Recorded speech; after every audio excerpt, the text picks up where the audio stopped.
So one of my ideas for this chapter is for you to go make a nest. And my kids like to make forts when they were little. My oldest son used to call it a fork, F-O-R-K.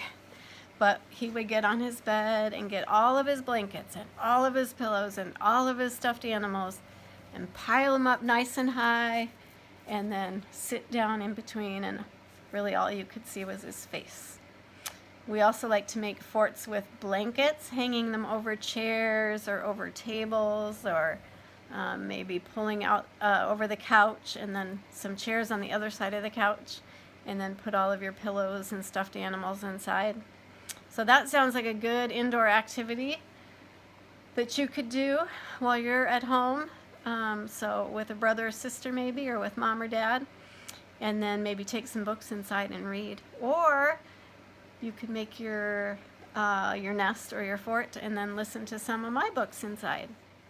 So here's a learning activity for you. In addition to making your fort or your nest, and in addition to measuring your wingspan and maybe comparing your wingspan to the other people in your family, and your wingspan compared to a swan's 8-foot wingspan, or the wingspan of your favorite basketball player, you could make a Venn diagram. You may have used these in school before, but it's a way that you can compare two things. You can also compare even three things if you made a third circle down here.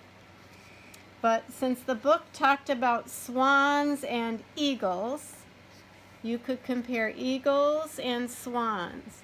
In this circle is how eagles are different. This circle is how swans are different. In the middle, you would have how are the two the same. And you're just writing words. You're not writing full sentences. Sometimes I even make a bullet point. Put a little dot by each idea that I have. But you could do some research on the internet. These are some ideas that you could look for. You could look at the bird's size and color. You could look at their wingspans. You could look at their nest size, location, or material. What do they make it with? You could look at the number of eggs they lay, and the size of those eggs. The incubation time, that's how long it takes for the eggs to hatch. In our story it said it takes about 35 days for the trumpet or swan eggs to hatch. You could look at what kind of predators they have. In the book it talked about foxes and skunks being predators of the swans. And you could look at feeding. What did they like to eat? And you can probably think of a lot of other things, facts that would be interesting to you that you could look up. If you have another. They mentioned the word peninsula, that this spot they found was on a peninsula. If you live in Michigan like I do, you probably know what a peninsula is. In Michigan we're special because we have two peninsulas.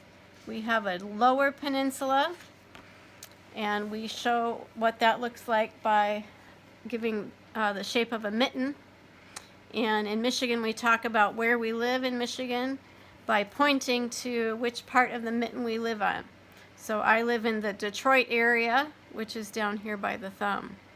But we also have what we call the Upper Peninsula, and it's another piece of land. It's not connected to the Lower Peninsula. We have a bridge that goes across Lake Michigan, and you can drive across to the Upper Peninsula. The Upper Peninsula is actually connected to Wisconsin. So if you get that map out that you were looking at earlier, you would see that the Upper Peninsula is not actually connected to Michigan, but we have two peninsulas, and they are surrounded by 5 Great Lakes. Do you know what the Great Lakes are? The way that we remember them here, and we teach them in school, is the acronym, the letters that for homes, HOMES. So H is for Lake Huron, O is for Lake Ontario, M is for Lake Michigan, E is for Lake Erie, and S is for Lake Superior, which is the furthest north.